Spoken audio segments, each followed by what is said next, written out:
Good morning. I'm delighted to be here for many reasons. I want to thank the Equality and Anti-Discrimination Ombud for continuing these important conversations, for providing catalytic research and policy recommendations and leadership worldwide. I was fortunate to be able to participate in the smaller session at the UN Commission on the Status of Women meeting back in March, and was delighted to be invited here to continue these important conversations. And I'm also very appreciative to the U.S. Embassy here in Norway for making this possible as well. I am impressed by the leadership of the Ombud in tackling very complex, very serious, too often underattended social problems. I'm inspired because I am familiar with the difficulties that we have in my country of dealing with these things. Part of the reason why I'm not talking about hate speech and why I'm jumping back to the topic of what is hate is, legally speaking, as a legal concept, hate speech doesn't really exist in the United States. It's not a category under constitutional law, and that presents a lot of complications and a lot of confusion. But there is some sort of connection to be found between hate and hate speech and hate crime. And I sort of jump back to thinking about what is hate, and I complicate things a bit here for reasons I'll explain in a moment. I come here today, show you a little map of the United States for those who are not entirely familiar with the span of the country. There's a few starred locations on there that are relevant to what I had to say, provide a little narrative discussion to start. I come here today from Portland, which is about 180 miles to the north of Roseburg, Oregon, which was the site of a campus shooting, a mass killing last week. These have become very frequent occurrences in the United States, campus shootings and mass killings. So much so that our president, in his remarks immediately afterward, said that basically he's up here every 3 months talking about something like this, and that we as a nation are becoming numb to these kinds of problems. Just to provide some context of how frequently this occurs and what a problem we're talking about.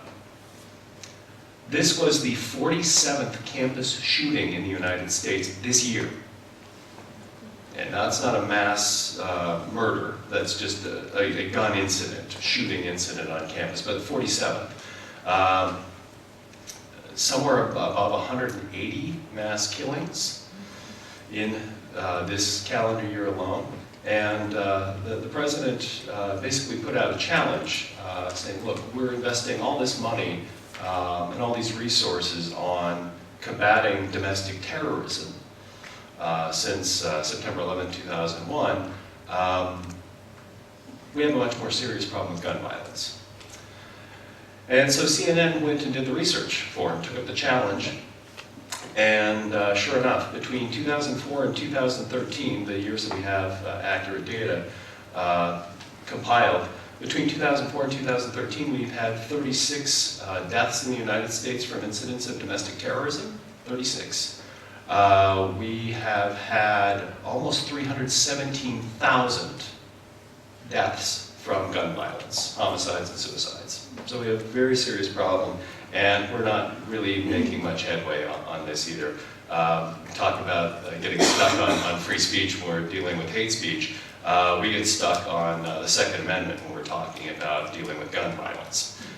We have First Amendment absolutists and Second Amendment absolutists in the United States, and it makes things very difficult. Okay, enough about that. There's a couple of other places starred on the map here, and I'll mention why in a moment. personal reasons for being delighted to be here today. I am the husband of a feminist woman who, like me, is a philosopher by training, so you can imagine the fun conversations that we have at home.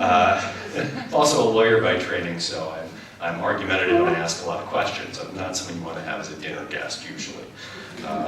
But hopefully I think about things well, and maybe ask some good questions. I am also the father of a soon-to-be 8-year-old daughter. You can't really see her down there particularly well. She's there with our 14-year-old black lab. Picture taken recently in Portland about a week ago on a particularly clear day in Portland, the mountains. We don't have fjords, unfortunately, but we do have the Cascade mountain range, which is quite impressive. And on a particularly clear day, you can see mountains that are more than 100 miles away. And so it's a pretty stunning place. And I'm happy to be back there in my hometown after several years away. In fact, I lived and worked over in the northeast corner of Washington State at a Jesuit Catholic university called Gonzaga University, which had the world's first academic unit devoted to this thing called hate studies. And I'll talk about that in a moment. But I directed that institute for 5 years, edited the world's only peer-reviewed interdisciplinary journal focused on hate studies, organized an international conference on hate studies a couple of times, and now I'm back in Portland and getting started on starting my own institute. So my role with hate studies has changed quite a bit. I don't see myself as an expert on hate for reasons I'll explain a bit in a moment. My role in trying to grow a young field called hate studies was basically to be a curator and a steward, just keep the conversation going, expand it, facilitate cross-conversation, bring in different kinds of stakeholders and so on. Moving to my own thing and focusing on policy research, I'm going to have to narrow my profile a bit and start to make some selections about what's important. I'm also a son, and that may seem trivially true, otherwise how did I get here? But what I mean is that my family is very important to me, and my ancestral roots stretch to Norway. So I'm happy to be here because this is an opportunity for the first time in my life to connect with some of my ancestral roots.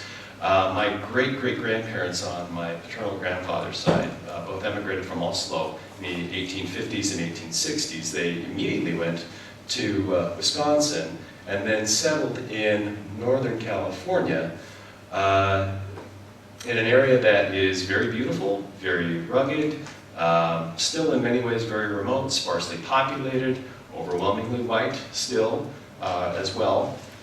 And the place where they settled still bears the name that they gave it 150 plus years ago, Norwegian Ranch. It was an important stopping point for freight wagons between California and Oregon back before there were rail lines going and so on. So this was frontier territory, and my great-great-grandmother, I think there's something here about the strength and resourcefulness and resolve of Norwegian women. She outlived my great-great-grandfather by 43 years, and she and her 4 daughters continued to operate the Norwegian Ranch after he passed away. And this is no mean feat. I've been to this area modernly, and it's still harsh winters and remote. So let me shift here a bit and try to tie some of these personal threads together. Why am I sharing this with you? My topic today is, what is hate? Hate is a social and cultural phenomenon. In my time involved with hate studies as a kind of curator and steward for the field, I've thought of my role in a certain way, of convening inquiry and conversation, supplying perspective, being willing and able to go where the conversation leads and follow interesting questions and insights. I draw heavily on my background in philosophy, which includes theoretical and applied ethics, political philosophy, philosophy of law and jurisprudence, moral psychology, legal studies, public policy, and conflict resolution. That should probably tell you a lot about, disciplinarily unruly. Okay?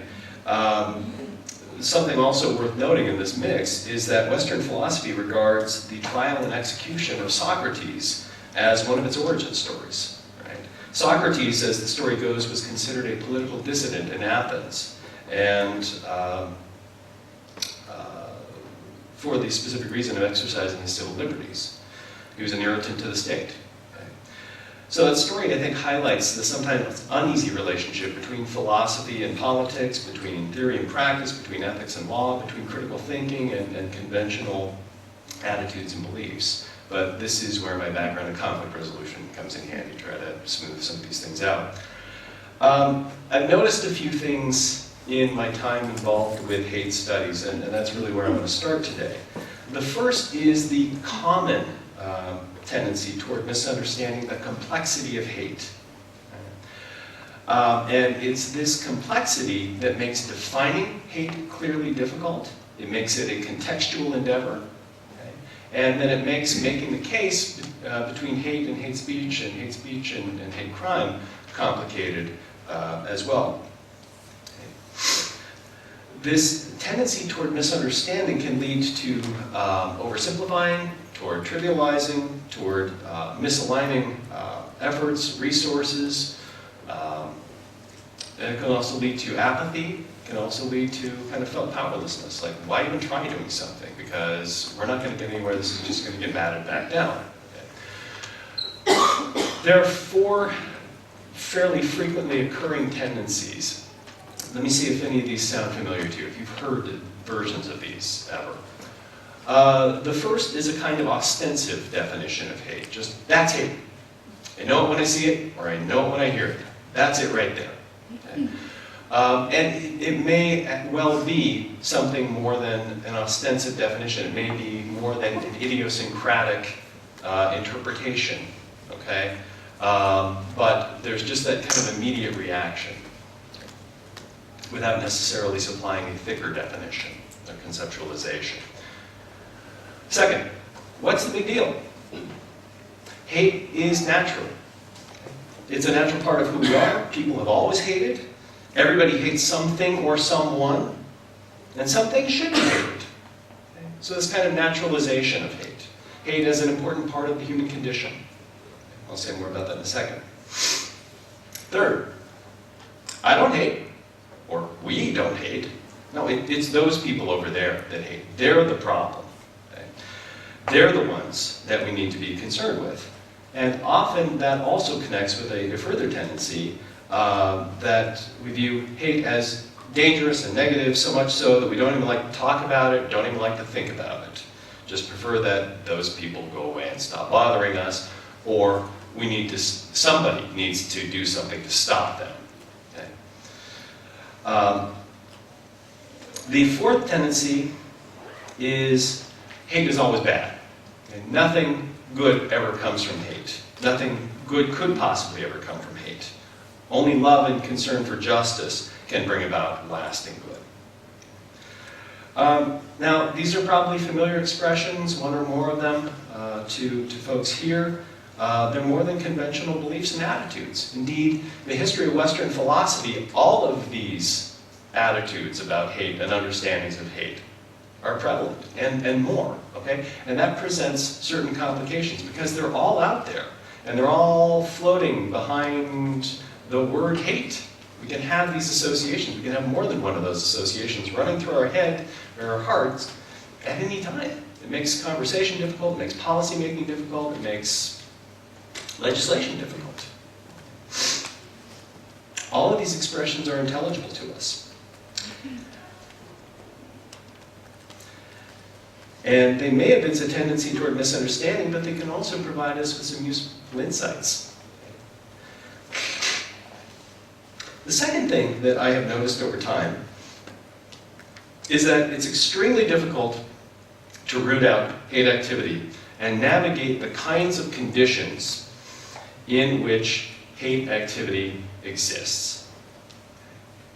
By conditions, I mean attitudinal, I mean material, ideological, even environmental, structured environs, but natural environs. We go back to the map here. The place where I lived prior to coming back to Portland, the American Inland Northwest, is very much like that area of Northern California that I mentioned, and very much like that area of Southern Oregon, where that shooting just happened. Okay? Fairly sparsely populated, mountainous, rugged terrain, histories of intergroup conflict, especially with Native Americans, independent mindedness, secessionist activity, Second Amendment absolutism, very white still, and so on. These conditions persist in a lot of parts of the United States, and they sort of provide fertile ground for hate activity as well. The Institute for Hate Studies, which I directed at Gonzaga University in the American Inland Northwest, was started almost 2 decades ago as a response to organized hate group activity in that region. I'm sad to tell you that organized hate group activity still exists in that region. It didn't go away. Right? Lots of activity, successful lawsuits, organizing, etc., broke things apart, but people have filtered back into the area, the mindset didn't go away, it's still there. Okay? It's hard to root these things out, even when you agree that there is a problem. Some people don't really want to focus on that. They want to focus on what's pleasant and positive seeming. So, given the difficulty of rooting these things out, sometimes it's better to try to respond to hate activity in other ways, right? To track and document its existence, to engage in education, scholarship, research, policy making. All of those things are counter-speech. All of those things are completely consistent with freedom of expression. Where the conversation starts to go sideways and we start talking about free speech versus hate speech, well, look, I'll be pushing back against hate speech is exercise of free speech as well. Right? This is enlivening democratic participation. This is getting more perspectives, more conversation, more energy. This is people taking up their civil liberties and pressing them. So I tend to think that the freedom of expression issue is a bit of a red herring. What's really going on is people exercising their civil liberties to try to make civil society be more inclusive and be more fully participatory. Anyway, that's how I tend to think about this. This is about enlivening counter-speech as freedom of expression. We also need to focus on building community among the interested in understanding and addressing the phenomena of hate, socially, culturally, conceptually, psychologically, and so on, by drawing upon the best of what's new as well as more established approaches. Now, this leads me to my third and fourth insights. Ultimately, the worldwide need for a field of hate studies which recognizes and embraces the unusual difficulty of defining hate clearly and thus addressing it effectively. This is about the alignment of efforts issue. This is making sure that we don't go too far or think that we're accomplishing something that we're not, and so on. Now, let's face it. Hate is a formative aspect of the human condition. For eons, hate has both concerned us and fascinated us as a species. We've described it, debated it, and decried it. We've examined its various forms and guises. We've tried to pinpoint its sources and consequences. And we've developed numerous responses to it. Hate has mobilized us both against it and because of it. And we've alternately reveled in its existence and reviled it. You can hear the humanities person in my remarks here for sure. Look at the human origin stories of religious and spiritual traditions worldwide. In most traditions, it's not long before you come upon instances of jealousy, malice, enmity, revenge, violent aggression, intentional destruction, and oppression, all of which are tied to hate. Thus, people have been concerned with hate and studied it for millennia. Yet even with a vast and growing corpus of literature worldwide on the subject, hate remains stubbornly resistant to simple understandings. Which is okay for people like me who are working in the humanities, because we're concerned with exploring and giving expression to the varieties of experience and meaning that inform the human condition. But that's not always so great for folks who are working in law and policy, for example, law enforcement, people who are focused on developing strategies and systems to deliver solutions. So within this thing called hate studies, which means to engage academics and practitioner experts and policymakers and law enforcement and so on, we have some built-in tension. We've got some hopefully creative tension. We've got, in some ways, competing expectations and competing interests, but I think there is a creative tension that is possible there, where we can make each other better, where we can help each other understand better. But let me put a finer point on it than the one I just provided. The problem of defining hate is that hate is both a practical problem and a philosophical problem. At a practical level, we need to be able to make honest sense of what hate is so that we may temper or curb its consequences and know with relative assurance that we're doing so.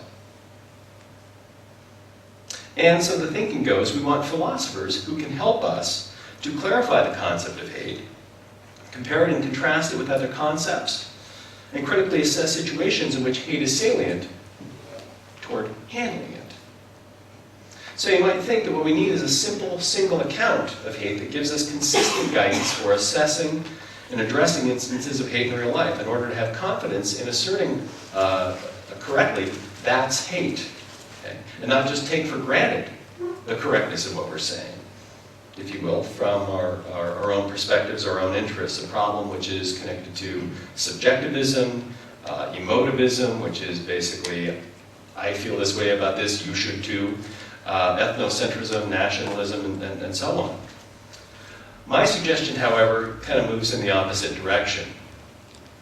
Rather than needing a simple, concise, clear definition, we need a sufficiently complex and nuanced account of hate, which leaves open the possibility that hate does not fit a single definition or typology, no matter how rich the definition or typology happens to be.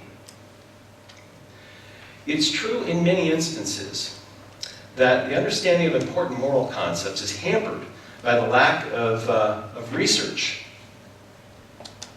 and scholarship on them. But that's not really the problem with hate, at least in some contexts that I'm aware of.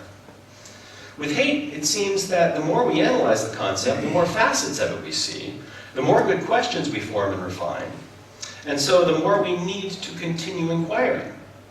Right? It gets more complicated as we look.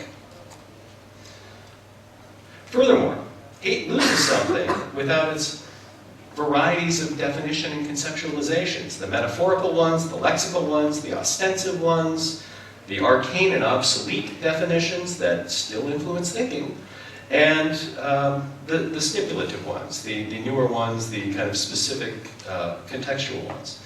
And without that richness, we lose some of our understanding of the thing that we're dealing with as well.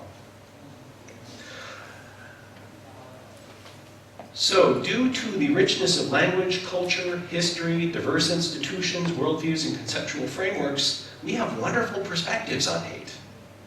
But we have no consensus. Internationally speaking, we have no consensus. When we look at law, okay, we have a continuing want for a shared definition of hate to enliven hate speech and hate crime frameworks. But also within contexts, we have no shared definition. We have what some people have called a cornucopia of meaning. My colleagues wrote an excellent article from within psychology on hate. Put it this way, there currently exists no generally accepted definition of hate. There's nothing approaching a consensus on how to delimit the domain within within which such a definition would fall. Meanings of hate differ both across and within context, thus it remains unclear if different actors are indeed discussing or intervening against the same thing. What we have, they claim, is a cornucopia of meaning. And their recommendation is to get clearer about what's in that cornucopia, to specify the context that you're dealing with, and so on. My view is that we need to be masters of the cornucopia of meaning, because it's all out there. It's all influencing, right? So we need to work with that richness and bring it together and hopefully provide some better analyses, better questions, better solutions.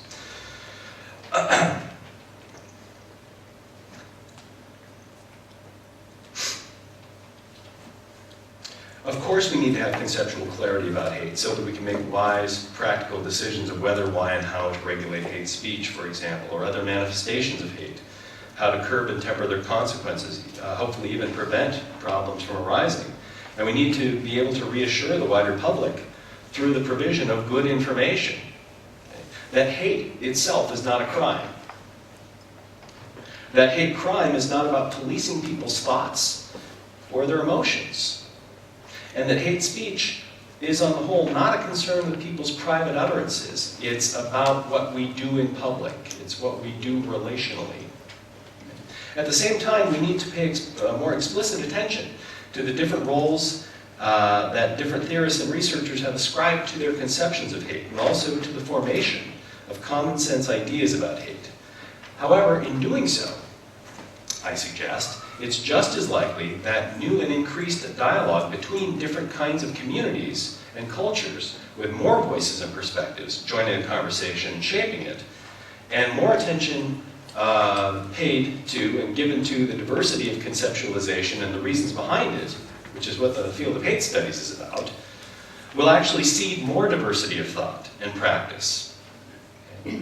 It's not necessarily that we're all going to come to consensus or unanimity. We're going to proliferate the conversation, and I think that's to the good. Ultimately, I think that allows us to get at more meaning, that allows us to get at more things more effectively. Now, I'm just going to hover on this for a second, just to sort of instantiate the difficulty of coming up with a clear, consistent identification of the work that the word hate does, right? It does a lot of different work in a lot of different contexts, and this is just where we use hate in a sentence, right? It matters tremendously what the subject is, what the object is, the meaning given to the object, whether it's disparaging or not, etc. It's not that hate, even linguistically, is necessarily the problem. Okay. I'm going to move on here in the interest of time.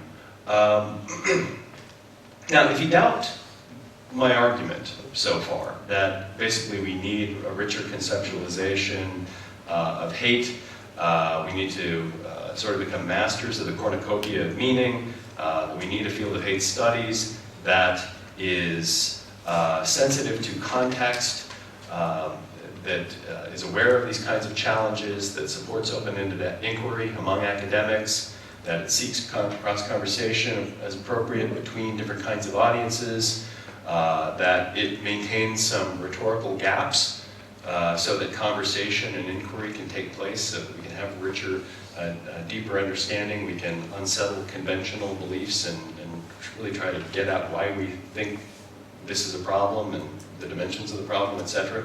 So maintaining some rhetorical gaps and helping people understand connections. Okay. If you doubt my conclusion at all here, sorry, to my argument or the framing of my argument, or you simply want to think about the observations I've offered, let me highlight some influential accounts about hate, some influential ideas about hate as a concept, which I draw from the humanities, the social sciences, and the natural sciences. These aren't the only ones out there. There's more, okay, which also complicates things. But they're highly influential, and there's interesting lines of cross-conversation, influence, entailment, and so on. All of that is out there when we think about what hate is, and then we make the move to dealing with it practically, and dealing with hate speech, dealing with hate crime, even conceptualizing those things. First of all, hate is a hardwired neurological response. Okay? It's an inborn capacity that humans have. It's just part of our makeup. Now this would suggest that hate is the interplay of neurobiology, environment, and experience. That there is a biologically sourced capacity that resides within all of us. Some of us are more or less susceptible to being triggered. Some of us are less or more able to control it, etc. But it's importantly physiological, and the control of it is importantly physiological. This view is gaining some traction in certain circles, largely because people are concerned to deal with hate as a social and cultural phenomenon, right? They're looking for answers. They're looking in any place where we might be able to gain some traction on this. But this view has been generally rejected by moral psychology and social psychology because it's scientifically unsupported, right? That it's a hardwired capacity in all of us. It's scientifically unsupported. It's tantamount to biological essentialism or a kind of determinism. It's poorly aligned with larger issues of moral agency and moral responsibility. And I might put it this way too. Even if it is true, it's sort of trivially true, right? I mean, the ability to form hate as being part of us is like the ability to breathe. Yeah, okay, it's there, but that doesn't really tell us much.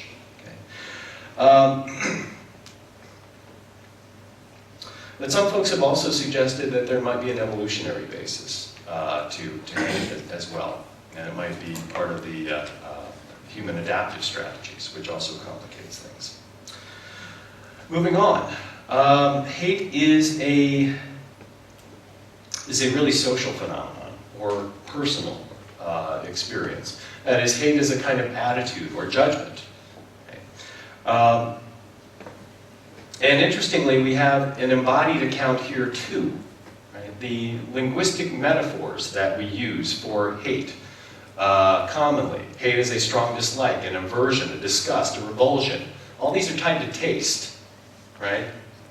There's a kind of aesthetic dimension, but there's an embodied dimension to all this. Now, whether that's metaphorical or whether there's really something going on in the body, more research would need to be done on this. What I want to point out here is the wide variety of meaning and manifestation within this idea of hate as an attitude, personal or social or both, right? Everything from the kind of trivial, we always beat up on, this is our favorite vegetable to lament. I hate broccoli, right? Everybody uses broccoli as the thing. I hate broccoli. But it's sort of idiosyncratic account of hate. There's a notion of hate that's fairly trivial or minor. Might even be fun, spirited, right? Hating a rival. There's a very interesting but often overlooked sense of hatred as connected with liberatory projects and endeavors historically. Jeremy Bentham, the great utilitarian philosopher who was a significant moral reformer, legal, political reformer, deeply concerned with the problem of unnecessary suffering, okay? Was motivated by his hatred of slavery, his avowed hatred of slavery. Charles Darwin, same way,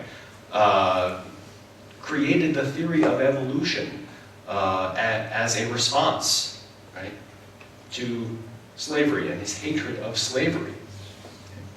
There are other important dimensions to this definition. And again, Bentham is very influential here. The idea that hatred is the justification behind punishment. That punishment is the manifestation of our hatred of crime and the offender, or the offender. And that where we don't hate the crime or we don't hate the offender, punishment is not due. This is very interesting for thinking about criminal justice work. Okay. We also have the idea of hatred as a kind of galvanizing or alienating dimension of social judgment.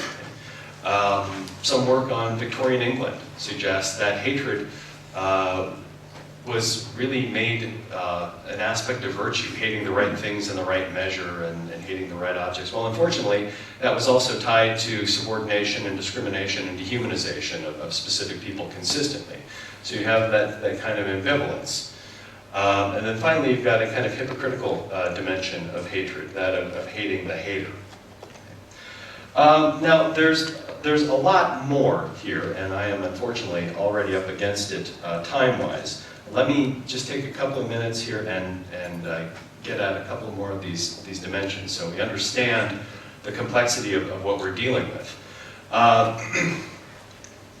Influential thinkers like Immanuel Kant, Baruch Spinoza, Aristotle, Sigmund Freud, His Holiness the Dalai Lama, Martin Luther King have described and decried hate as a destructive inner state that is directed either inwardly or outwardly. And you get the idea that nothing good can come from hate. It's not a universalizable motivation. It's self-defeating, etc. Also from Freud and from Jean-Jacques Rousseau, and more recently from feminists, from critical race theorists, from post-colonial theorists, etc., hate is understood as a conflictual kind of relationship that is connected to insecurity. Subordination, domination, supremacism, etc., all are tied to a kind of insecurity, a felt insecurity in the individual or in the group.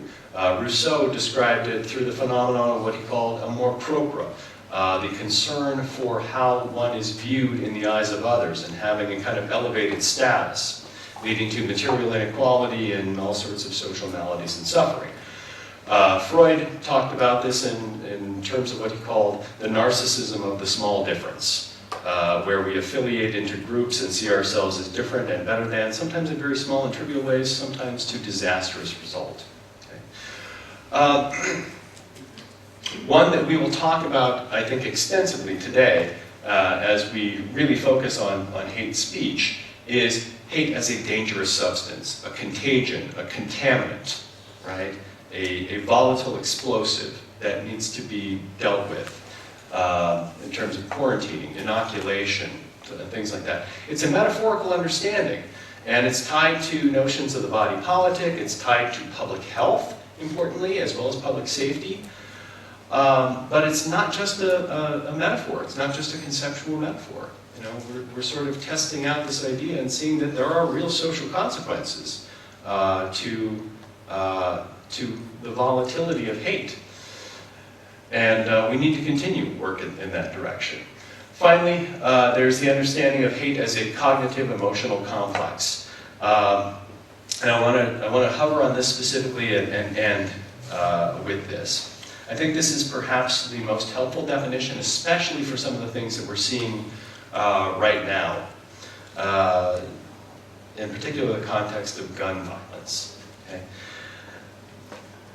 It's the view of hate as not just emotional, not just cognitive, and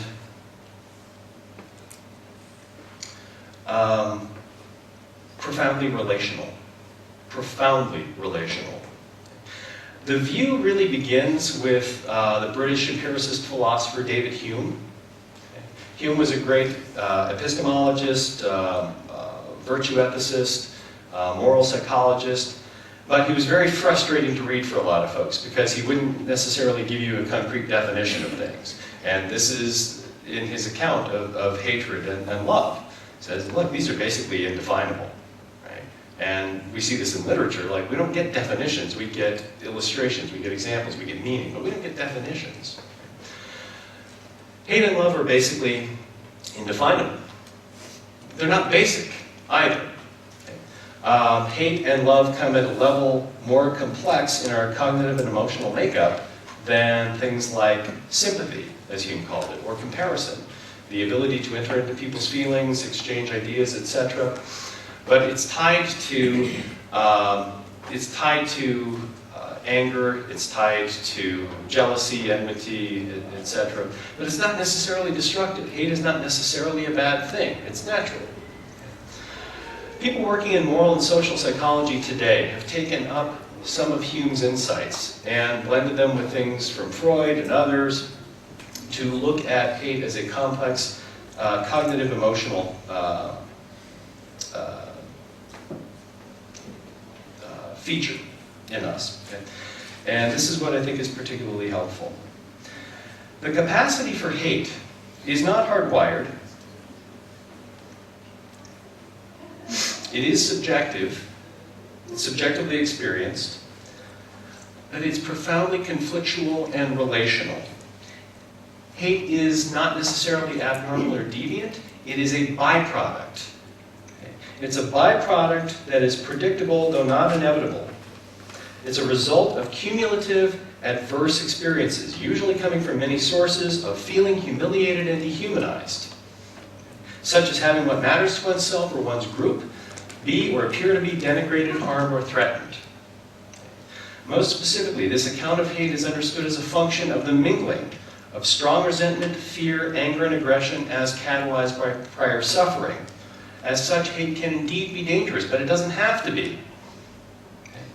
It can turn to lashing out. People who hate can be susceptible to provocation.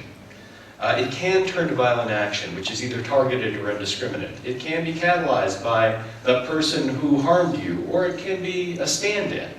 Okay, this is what gives hate some of its complexity, right? It's volatile, it's unpredictable.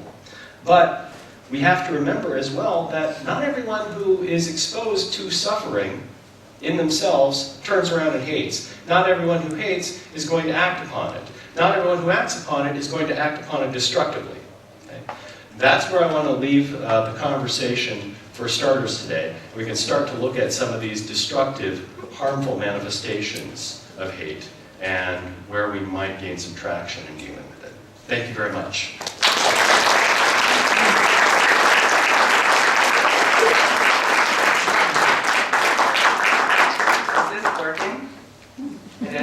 It's a bit strange, this microphone, I have to say. Thank you so much, John. We only have a couple minutes for questions. We're going to have a 5-minute break instead of a 10-minute break. Does anyone want to ask questions to John? Yes? Oh, yeah. Oh, yeah, you can throw it. You don't have to pass it. But Yes, I can throw this. Hello, my name is Christina. I will be speaking just after this. Thank you for your presentation. In your different possible meanings of hate, I was kind of missing the collective part of hate. A lot of these definitions, they're about the inner state or experience, but especially I think the stories that I'm going to be telling and Jamal is going to be telling is very much about a community of hate, where there's an economy of hate, where they circulate emotion, when you stir up hate. So maybe you can say something about hate as something that's shared. Yeah, absolutely. Two things. I think this conceptualization sort of starts that work because not only do you have this sort of inner experience, but then you also gravitate toward people who are like-minded, maybe. You gravitate toward explanations and communities and leadership structures, etc., that provide you with meaning, provide you with community, provide you with something shared, a shared enemy, right? So there's that. But I would also circle back to that understanding that Freud shines a light on in particular, the narcissism of the small difference, right? That this is about group identification and seeking anything to invest worlds of meaning in, right? Negative or positive, or both. And that is about forming in-group and out-group, right? And that is often about trying to create conditions of superiority or flipping the perceived experience of superiority and inferiority, etc. So yes, there's that profoundly collective dimension. The one thing that I would also add here that I didn't quite mention, but hate studies should be understood as trying to encourage people to bring forth more stuff and test out more ideas. And there's work to be done in the realm of conceptual metaphor, where we understand something in a target domain according to what's going on in its source domain. The understanding of hate as harm, as a contagion, etc. Right? That's a prime example of a conceptual metaphor at work, and it does a lot of explanatory work. It does a lot of normative work for us. I think more work like that needs to be done, and I think more work that looks at the varieties of experience within communities, targeted, and those that are perpetrating, and also bystanders, needs to be done. And I think conceptual metaphor is actually one of the best tools that we've got at getting that, some of that, and populating more meaning. So I thank you for that. Any more questions? Oh, you can ask questions in Norwegian and we'll translate for you. No more questions? Okay, I think we're going to have a 4-minute break. Thank you so much, John. Thank you.